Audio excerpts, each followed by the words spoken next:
The big thing is, man, how quickly can you get to financial freedom?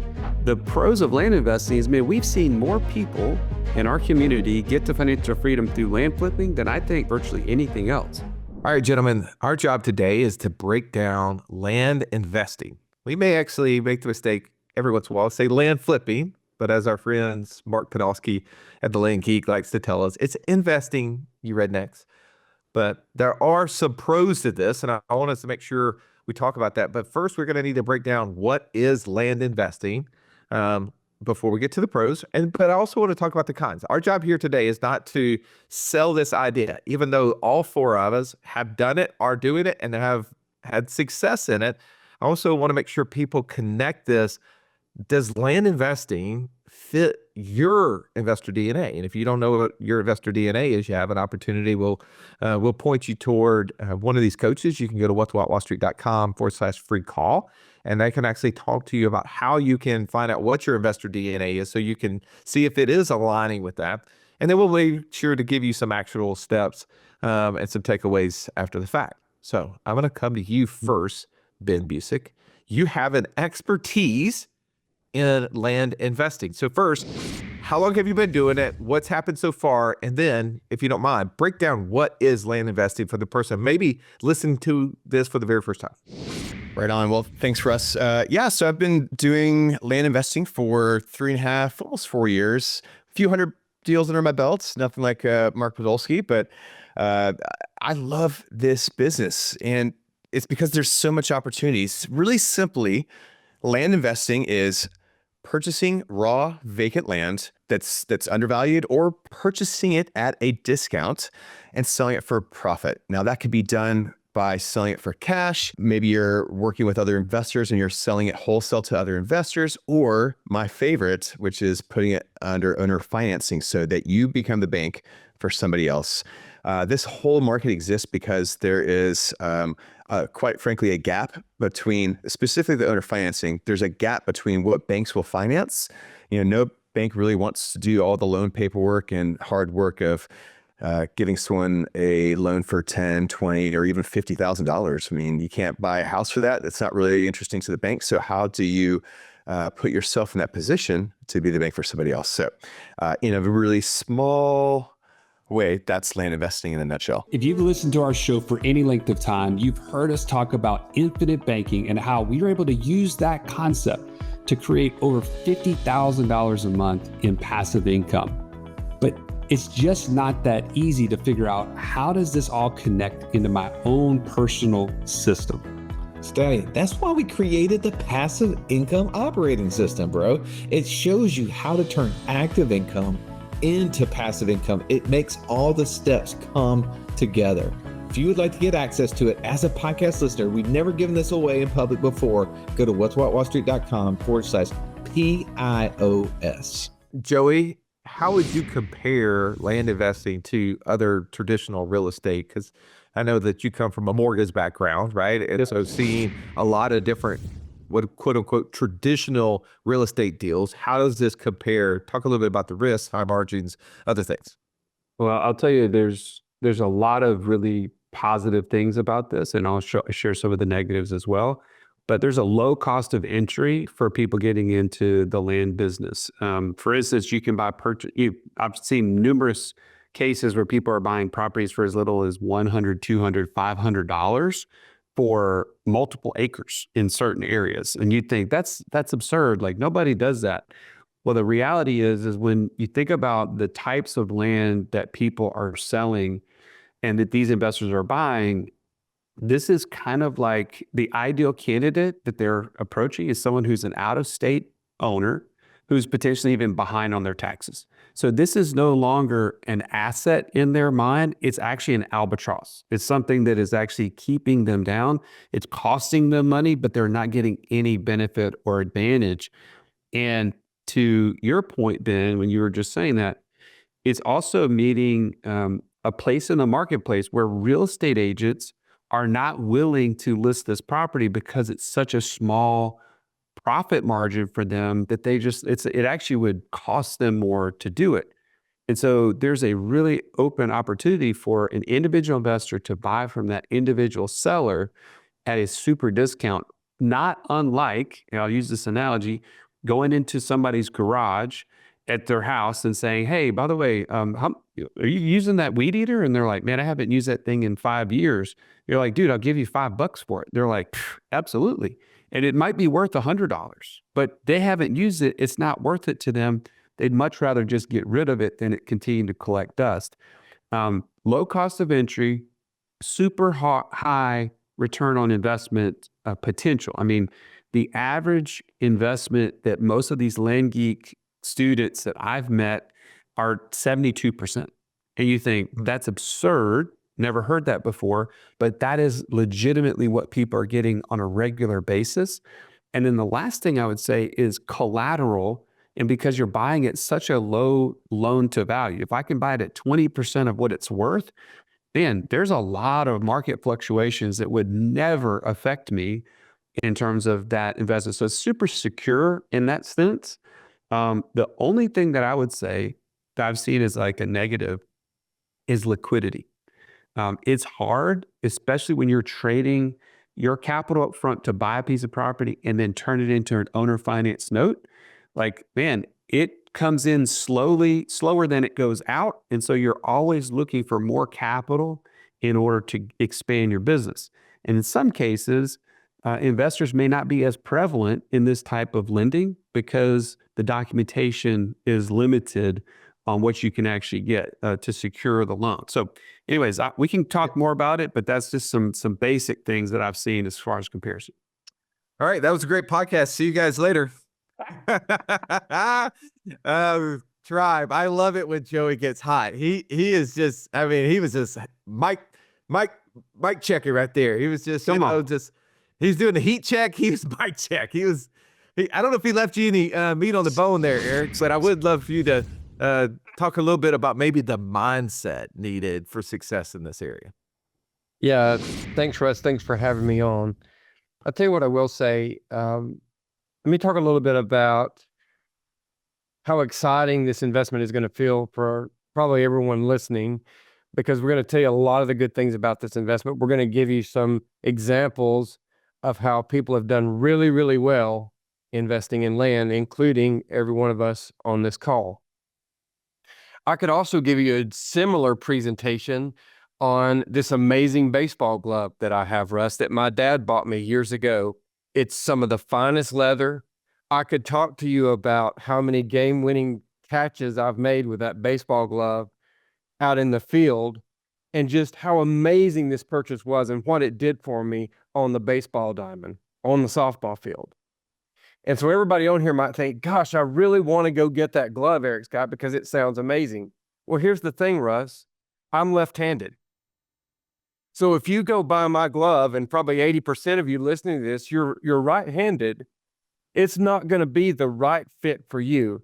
So as we talk about land investing, or any of the investments we talk about on here, it's critically important for you to listen closely to determine if you're the right investor or if this is the right investment for you, because it may not be right for everyone, but it could be really right and a perfect fit for you also. I think that's a good mindset for us to come into. Like, it's not for everyone. As I say that, I want to lead it to the pros here a little bit, right? Or keep people excited. This is going to be, there's some FOMO to be had here. And it's exactly why Joey and I got involved in this. We had Mark Podolsky on our podcast. A year goes by, we're evaluating our podcast stats, right? Just as all good podcast hosts should. And we realized that his podcast was the most downloaded podcast over the last 12 months. And we thought, interesting, we should have that guy back on. And he comes back on, and we're sitting there now with more open ears to the idea, because we're like, I've seen other people love this, but what did we miss? And we got so excited. Like, we immediately signed up for his course. He does this boot camp. We flew out to San Antonio. We spent 3 days with all these people, and we just came back just like on cloud nine. Like, we've got to do this. We're going to crush this. We're going to have to find somebody to help us. And so we had this assistant, and we were like, hey, can you help us do this? And she made some effort. So we're going to talk about some of the pros. I'll come back to why maybe we pivoted, because there was some cons to it as well. But Ben, since you're my expert here, let's break down maybe some of the successes and the pros to land investing. All right. Well, thanks. And I'll try not to repeat anything that Joey said already. So, some of the pros to this are like absolutely one of my favorite things that aligns so well with my investor DNA is creativity, right? So what you were starting to describe, Russ, was a done for you model. Some people, they go to the training, they learn enough about the business, and then just find an operator to transplant into it so that they can have that on the street person doing the deal, right? Well, I chose the do it yourself model. I start off with the Land Geek boot camp. Then I went into the toolkit, and then I went to flight school. And if you don't know what any of this stuff is, it's very accessible on this website. And as we're recording, there's a virtual boot camp going on right now. And then, as time went by and as I was looking for other opportunities, I did other coaching that taught me other ways of land investing. There's just so many different ways of doing this. And you even get to advance things that are outside the scope of this podcast. But land investing in itself gives you the opportunity to just experiment. They're not making any more land unless you live in the Middle East and you're pouring sand into the ocean and creating islands out of it. But I don't think we're doing a lot of that here. So they're not making any more of it, but that doesn't mean we need to have a scarcity mindset because there is an abundant amount of land. And that's why I love this business. Another reason is the high margins. Joey was starting to say, put some numbers to it, but it's not uncommon for people to get 2, 3, 400, not 8% or 10%, 400% return on their investment when they utilize certain methodologies in how they buy the land. And another way, or another reason I love this as a business is because the pro that I don't have to go it alone. I can scale my business. I can take myself out of it by hiring virtual assistants. I have 3 full-time assistants that basically run the business for me. If you heard my podcast here a few years ago when Russ and Joey interviewed me, my VAs were tending to my business while I was hospitalized for a month. I don't know too many other investment platforms that you have people running your business for you while you're on vacation, perhaps, or unfortunately hospitalized. So those are some of the pros that I have. The reason why I love this business. All right, Sally, I'm gonna give you one more chance, okay? If you talk more than 3 or 4 minutes, I'm just gonna mute your mic. Hey, just show me the crook here. Hook me off the stage. I'll tell you this, the big thing is, man, how quickly can you get to financial freedom? The pros of land investing is, man, we've seen more people in our community get to financial freedom through land flipping than I think virtually anything else. You've heard us talk about on the podcast how Russ and I have used this done for you model to build a land business. It's now cresting $33,000 a month. But if you're not there yet, you could take a $5,000 piece of property and turn it into $25,000 over 5 years with financing. It is just a very, very profitable business. You're meeting the needs of the marketplace in a way that nobody else is. And land ultimately has virtually no volatility. Like the intrinsic value of land it's virtually unaffected by market downturns, or if it is, because you bought it at such a low value, I mean, you will not even miss it. So those are my big pros, and I'll try to shut up for now. Well, and just so that people are following this as a pro, it depends on where you are. You see this in different ways, right? If most of your money's been tied up in 401ks and IRAs. I know I should have said earmuffs ahead of time. Excuse me. That's my one mess up for the day. Or you, have just for whatever reason, you've been trying to figure out what to invest in, and you have all the money in the world, right? Like you just have an abundant amount of money. You've been using the infinite banking concept. You're sitting on stacks and stacks of cash value. This opportunity is a pro for you here's 2 reasons. One, if you have low access to cash because most of your money's been locked up, you can get into land investing for $1,000, $2,000 deals at a time, right? Like that's a very low barrier entry. But on the other end, right, we just got back from an event where we had multiple people in the room that are doing $1 million to $10 million transactions at a time. So if you have a little money, you can get in this deal. Or if you have a lot of money, you can get into this deal. So to me, that's what makes this such a pro, because usually there's a one or the other. All right, what about for you, Eric? Yeah, Russ, I was born in pretty rural Alabama with a lot of dirt between my toes. And so simplicity speaks so strongly to me. I love the fact that even a part of our right next thing is how are you going to get your family involved in creating passive income? And I could literally sit down with an 8-year-old and explain we buy land cheap and then sell it for more than we bought it for. It's just the simplest concept. Can you imagine trying to explain derivatives, to a kid and hey, we're gonna have it? No way. Or even on this podcast, it would You're be trying to extremely. explain that to Joey right now. We're both going to be here a minute.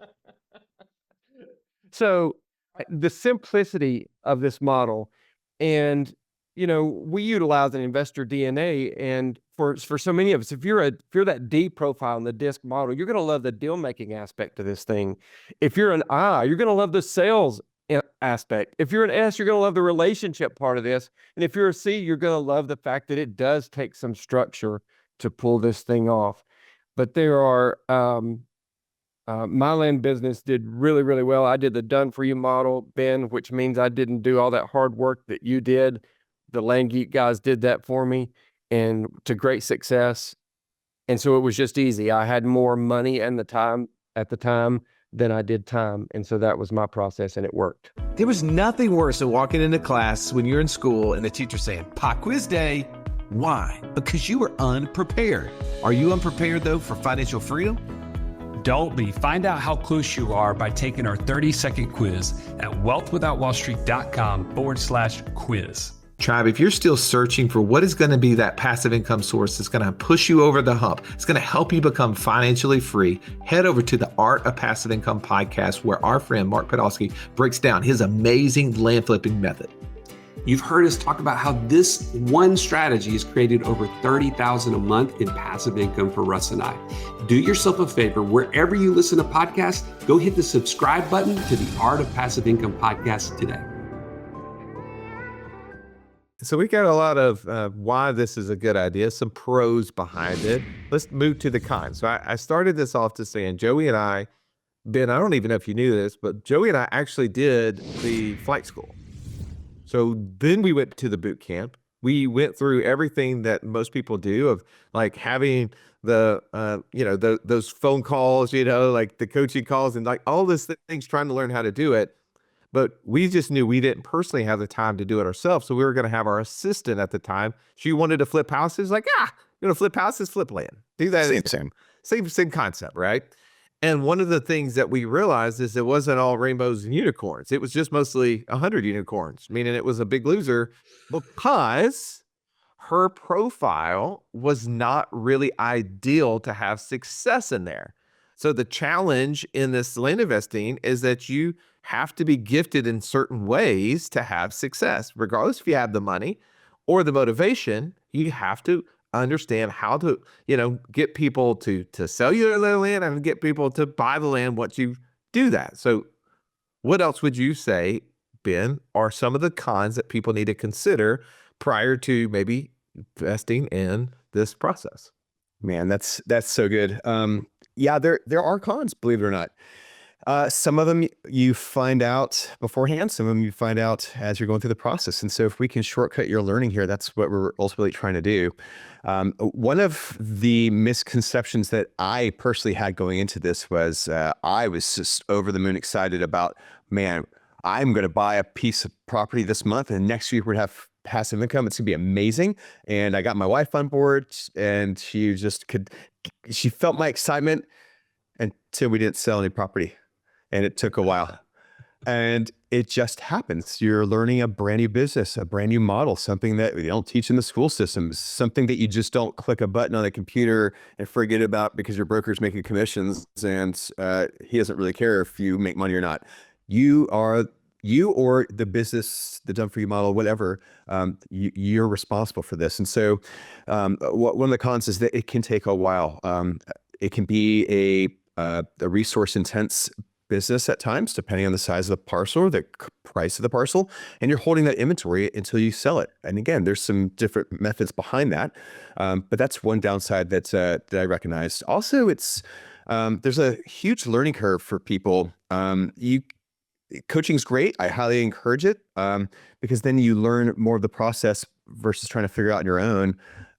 Because every county, and there's over 3,000 counties in the United States, every county does business a little bit differently. Even if you're in the same state, the county over might be a little bit different. So you're going to become the expert in understanding that stuff. And it just takes time. Other things that is a con in my investor DNA is that the systems that come into place with it, as well as hearing no. I don't really like that NO word very much, but you're going to hear no. So if you don't like rejection or having no, or someone complaining that you're trying to sell the property for them, or they're going to call the FBI to complain about you harassing them with mailers that you send to their house, you might want to find an alternative. And that would be more the pros, which is finding a team to help you out. It's not for everybody taking those phone calls and having to deal with people that are tire kickers or someone that just wants to complain.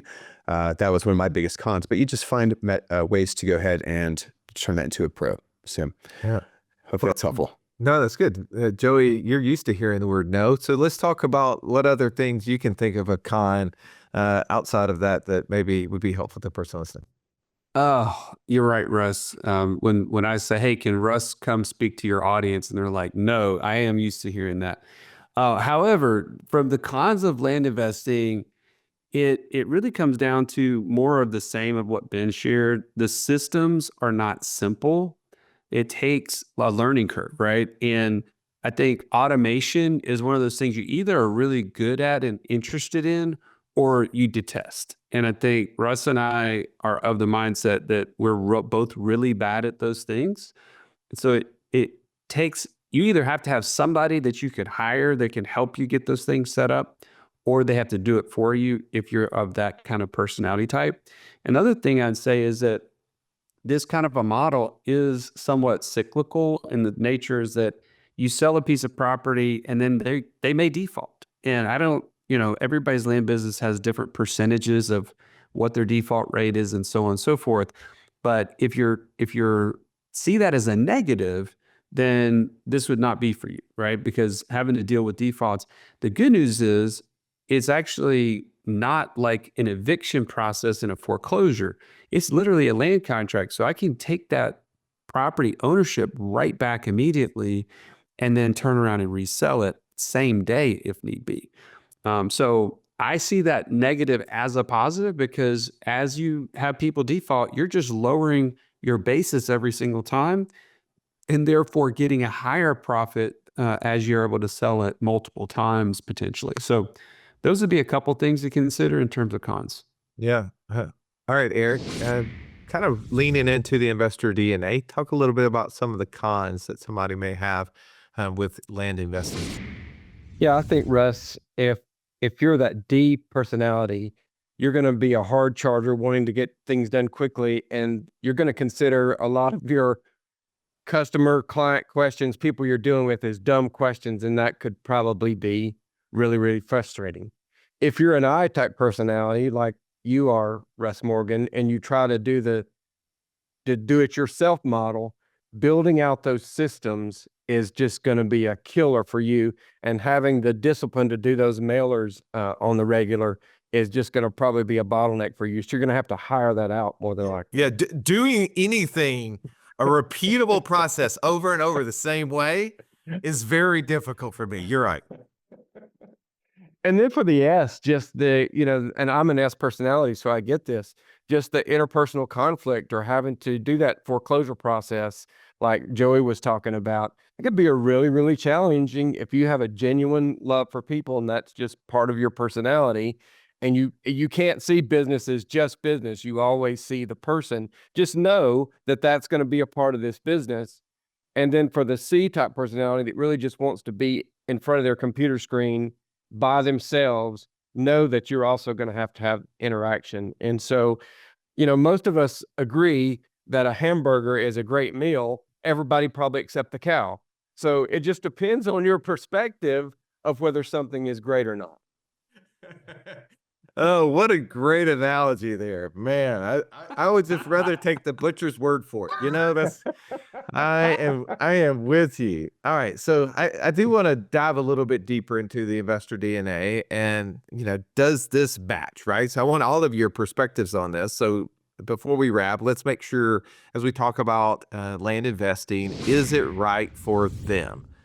Eric, that Ben, what else would you add that we have not touched on so far? Yeah. So, for some of you listening, you're wondering how this is all gonna, go, like how it's all supposed to fit together. When you take your investor DNA, can I do all these different things?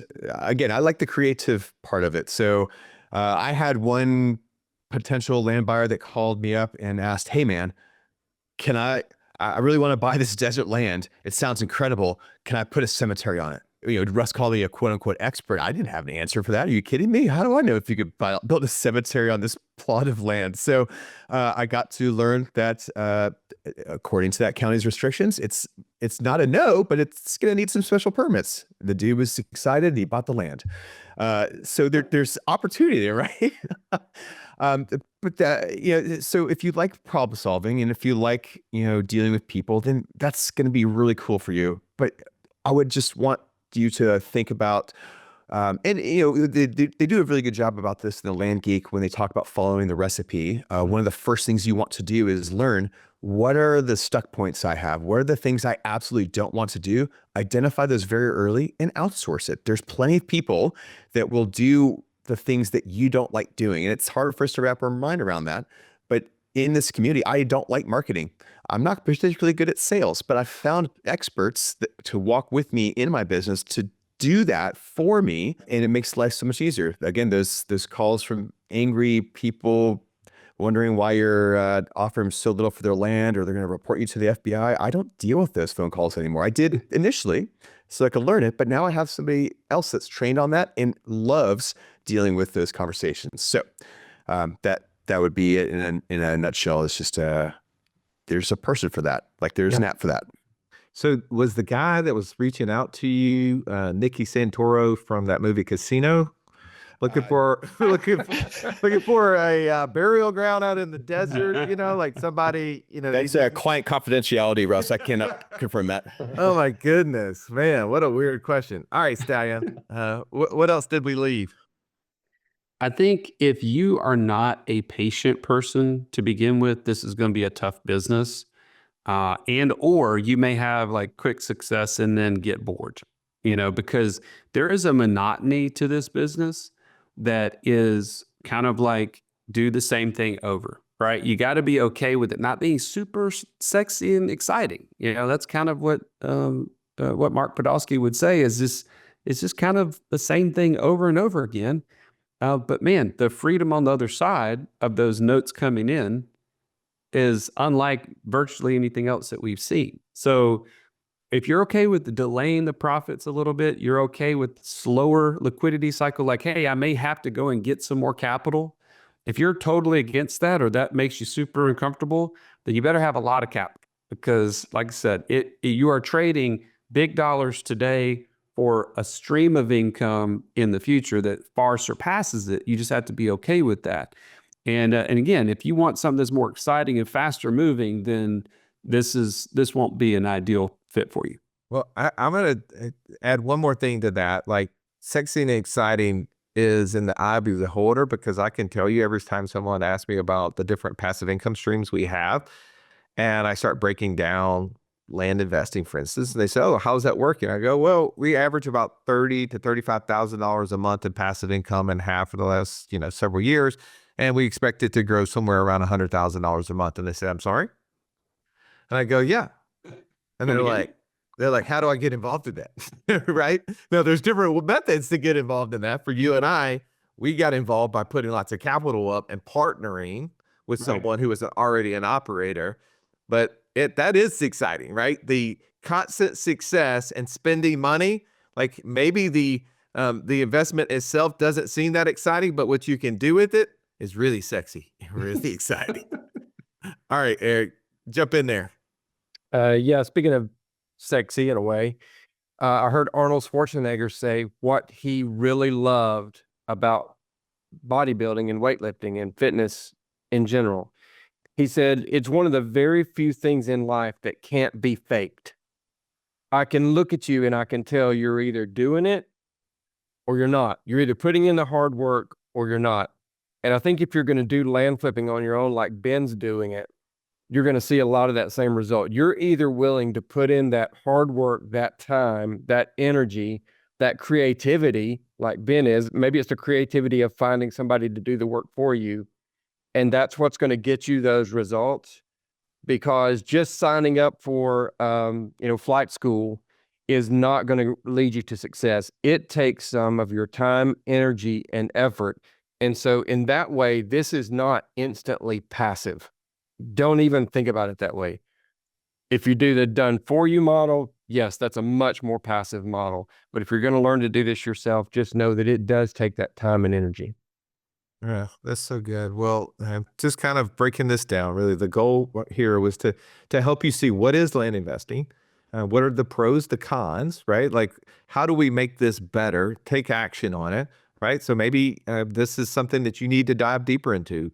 Our friend Mark Podolsky over at thelandgeek.com has courses, content that you can just consume. He's got a great podcast. We love to share his podcast with the world. It's called The Art of Passive Income. So if you're looking for an additional strategy, maybe that's one, and I do think that maybe, trying a couple of deals, right? Maybe this is not going to be your idea. So don't try to go scale immediately.